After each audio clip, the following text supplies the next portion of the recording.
Hello friends, welcome to Swati's kitchen. आज आपण बनवणार आहोत लौकीपासनं 2 ते 3 चमचे तेलामध्ये खमंग असा नाश्ता। तत्पूर्वी चॅनलवर नवीन असाल तर चॅनलला सबस्क्राईब करा आणि बाजूचा बेल आयकॉन देखील प्रेस करा। चला तर मग झटपट रेसिपीला सुरुवात करूयात। तर याच्यासाठी मी हा अर्धा लौकी घेतला आहे। याच्या वरचे साल आपल्याला काढून घ्यायचे आहेत आणि हा लौकी आपल्याला किसून घ्यायचा आहे। तर मी अशा पद्धतीने लौकी किसून घेतलेला आहे। तर हा लौकी आपल्याला जाडाच किसायचा आहे, कारण लौकीमध्ये प्रचंड पाणी असतं आणि आपण जर बारीक किसणीने लौकी किसला तर खूप पाणी सुटेल याला। त्यामुळे शक्य होईल तर जाडाच लौकी किसा, जाड्या किसणीने। तर हा किसामध्ये आपल्याला चवीनुसार मीठ घालून घ्यायचं आहे आणि व्यवस्थित मिक्स करून घ्यायचं आहे। मीठ घातल्यामुळे लौकीला प्रचंड पाणी सुटेल आणि आपल्याला जितकं पाणी याचं सुटेल तितकं सुटू द्यायचं आहे। आता याच्यामध्ये 1 चमचा तीळ घातलेत मी, अर्धा चमचा ओवा घातलेला आहे मी। त्याच्यानंतर 4-5 लसणाच्या पाकळ्या बारीक कापलेल्या त्या घातल्यात, 3-4 हिरव्या मिरच्या बारीक कुटून घेतल्यात त्या घातल्यात, अर्धा छोटा चमचा हळद घातलेली आहे आणि साबूत जिरं घातलं 1 चमचा। तर हे सगळं आपल्याला व्यवस्थित मिक्स करून घ्यायचं आहे। तुम्ही हिरवी मिरचीचं प्रमाण तुमच्या टेस्टच्या अकॉर्डिंग कमी जास्त करू शकता। तर तुम्हाला जर स्पायसी जास्त आवडत असेल तर जास्त मिरच्या ह्याच्यामध्ये तुम्ही घालू शकता। तर आता आपण याच्यामध्ये काही पिठं घालणार आहोत। तर मी थोडंसं बेसन घातलेलं आहे, थोडंसं ज्वारीचं पीठ घालणार आहे, त्याच्यानंतर थोडंसं गव्हाचं पीठ घालणार आहे। तर हे सगळे पिठं आपल्याला समप्रमाणात वापरायचे आहेत। त्यामुळे मी अगोदरच प्रत्येक पिठाची 1-1 वाटी घेतलेली आहे आणि सध्या अर्धी वाटी मी याच्यामध्ये पीठ घातले आणि हे चांगलं मिक्स करून घ्यायचं आहे। तर लौकीला किती पाणी सुटलेलं आहे त्याच्या अकॉर्डिंग आपल्याला याच्यामध्ये हे पिठं थोडे करून घालायचे आहेत, पण हे पिठं समप्रमाणातच आपल्याला वापरायचे आहेत। तर आपल्याला दुसरं पाणी अजिबात वापरायचं नाही आहे। तर लौकीला जे पाणी सुटलेलं आहे त्या पाण्यामध्येच ह्याची कणिक मळून घ्यायची आहे, जशी आपण पराठ्याला किंवा पोळ्यांसाठी कणिक मळतो अगदी तशीच। तर अजून मी थोडं पीठ घातलेलं आहे याच्यामध्ये, म्हणजे बेसन, ज्वारीचं पीठ आणि गव्हाचं पीठ, आणि व्यवस्थित मळून घ्यायचं आहे। तर हे सगळं मळण्यासाठी मला पाऊण वाटी पीठ लागलेलं आहे आणि अशा पद्धतीने याला डो शेप आलेला आहे। आता थोडंसं वरतून तेल घालणार आहे 1 चमचा आणि हे चांगलं मळून घ्यायचं आहे, म्हणजे हाताला चिपकणार नाही। पण पीठ मळल्याच्या नंतर जास्त वेळ आपल्याला ठेवायचं नाही आहे, नाहीतर लौकीला अजून पाणी सुटतं आणि खूप जास्त प्रमाणातही आपण याच्यामध्ये पीठ वापरू शकत नाही। मग पिठाचाच फ्लेवर येईल आणि या नाश्त्याची टेस्ट बिघडून जाईल। तर आता हा डो रेस्ट करत आहे, तोवर या ठिकाणी मी एक पॅन घेतलेला आहे स्टीमर। तर त्याच्यामध्ये 1.5 ग्लास पाणी घालत आहे आणि पाण्याला चांगली उकळी येऊ द्यायची आहे। तुमच्याकडे अशा प्रकारचं स्टीमर नसेल तर तुम्ही कुठल्याही कढईमध्ये किंवा पातेल्यात ही जी रेसिपी आहे तर ती स्टीम करू शकता। तर अशा प्रकारे जाळीला मी तेल लावून घेत आहे, म्हणजे आपला जो नाश्ता आहे तर तो चिपकू नये याच्यासाठी। सगळीकडनं तेल लावून झालेलं आहे।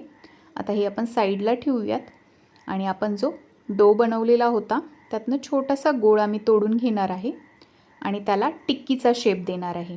हाताला थोडंसं तेल लावून घ्यायचं आहे, म्हणजे हा जो पिठाचा गोळा आहे तुमच्या हाताला चिपकणार नाही। तर त्यामुळे मी तेल लावून घेतलेला आहे आणि टिक्कीचा शेप याला देत आहे। तुम्हाला हवा तो शेप तुम्ही याला देऊ शकता, जसं सिलेंडर शेपमध्येही तुम्ही हे नाश्ता बनवू शकता। तर मी पहिली टिक्की बनवून रेडी केली आहे, बघू शकता मस्त बनली आहे। तर आता आपण हे या जाळीवरती ठेवून घेणार आहोत। तर या डोपासनं जितक्या टिक्क्या बनतील आपल्याला तितक्या टिक्क्या बनवून घ्यायच्या आहेत आणि थोड्या अंतरावर या जाळीमध्ये ठेवून घ्यायच्या आहेत। तर बघू शकता आपल्या टिक्क्या बनून रेडी झाल्या आहेत। खूप जवळ ठेवायच्या नाहीत, नाही तर मग चिपकतील। तर आता ह्या टिक्क्या आपल्याला स्टीम करून घ्यायच्या आहेत, वाफवून घ्यायच्या आहेत। तर आपल्या पाण्याला देखील उकळी आलेली आहे, आपण जे ठेवलं होतं त्याच्यावरती ह्या टिक्क्या आपल्याला ठेवायच्या आहेत आणि 10 ते 12 मिनटं झाकण ठेवून फुल फ्लेमवरती हे वाफवून घ्यायचं आहे।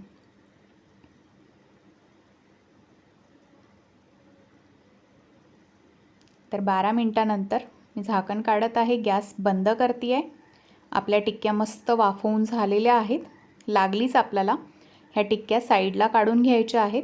तुम्ही जर अशा स्टीमरमध्ये ठेवल्या तर खालून वाफेने त्या चिकट होऊ शकतात.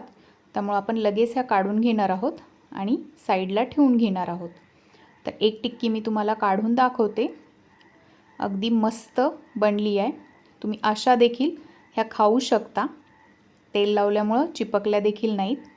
तर आपण आता पुढची प्रोसेस करूयात. एक पॅन ठेवला आहे. पॅनमध्ये अगदी 2 चमचे तेल घातले मी पोहे खायच्या चमच्यानी. तेल चांगलं कडकडीत गरम झालं का त्याच्यामध्ये 1 चमचा मोहरी घालायची आहे. मोहरी चांगली तडतडली का 1 चमचा जिरं घालायचं आहे. जिरं देखील चांगलं तडतडू द्यायचं आहे खमंग असं. आणि त्याच्यानंतर 1 चमचा तीळ घालायचे आहेत आपल्याला याच्यामध्ये. तिळामुळे फ्लेवर आणि दिसायला देखील छान दिसतात. आणि नंतर 10-12 कढीपत्त्याचे पानं बारीक कापून घेतलेले आहेत ते देखील याच्यात घालायचे आहेत. आणि चमच्याच्या सहाय्याने ही फोडणी व्यवस्थित मिक्स करायची आहे आणि सगळीकडे पॅनमध्ये पसरवून द्यायची आहे. आता गॅसची फ्लेम मी अगदी कमी ठेवलेली आहे. आणि आपण ज्या टिक्क्या बनवलेल्या होत्या तर त्या एक एक करून या पॅनवरती ठेवायच्या आहेत. तर आपण याला शॅलो फ्राय करणार आहोत. खूप कमी तेल वापरलेलं आहे आपण आणि अगदी खरपूस होईपर्यंत ह्या टिक्क्या याच्यामध्ये भाजून घ्यायच्या आहेत आपल्याला. तर एका वेळी पॅनमध्ये जितक्या बसतील तर तितक्या टिक्क्या आपण याच्यामध्ये ठेवून घेणार आहोत आणि मस्त अशा ह्या मसाल्यामध्ये व्यवस्थित भाजून घ्यायच्या आहेत. तर दोन्ही साईडनी चांगल्या खमंग खरपूस अशा आपल्याला ह्या भाजून घ्यायच्या आहेत. तर सगळा मसाला याला लागला पाहिजे याच्यासाठी मी अशा पद्धतीने पॅन शेक केलेला आहे. तर आता एका साईडनी मस्त भाजलेले आहेत. दुसऱ्या साईडनी देखील आपल्याला अशाच पद्धतीने स्लाइटली कलर चेंज होईपर्यंत किंवा खरपूस होईपर्यंत ह्या भाजून घ्यायच्या आहेत. तर गॅसची फ्लेम मी खूप जास्त हाय ठेवलेली नाही आहे. मीडियम टू लो फ्लेमवरतीच आपल्याला ह्या टिक्क्या मस्त भाजून घ्यायच्या आहेत. तर वरतून अगदी कुरकुरीत आणि आतमध्ये अगदी ज्युसी अशा ह्या टिक्क्या बनतात. आणि याच्यावरती जे तीळ मोहरी जिऱ्याची कोटिंग आहे ती खायला खूप मस्त लागते आणि दिसायला देखील अट्रॅक्टिव्ह दिसते. तर अगदी 5-1 मिनटामध्ये आपल्या ह्या टिक्क्या भाजून रेडी होतात. शॅलो फ्राय होऊन रेडी होतात. तर मस्त भाजल्या आहेत आपल्या ह्या टिक्क्या. मी एक तुम्हाला दाखवते. परफेक्ट अशी बनली आहे आपली ही टिक्की. तर बघू शकता किती मस्त दिसत आहे आणि खायला देखील तितक्याच मस्त लागतात. तर लौकीपासून बनणारा अगदी कमी तेलामधला हा नाश्ता आपला रेडी झाला आहे. तुम्हाला जर रेसिपी आवडली असेल तर चॅनलला लाईक आणि सबस्क्राईब करायला विसरू नका. परत भेटूयात अशाच एका नवीन रेसिपीसोबत. तोपर्यंत बाय बाय.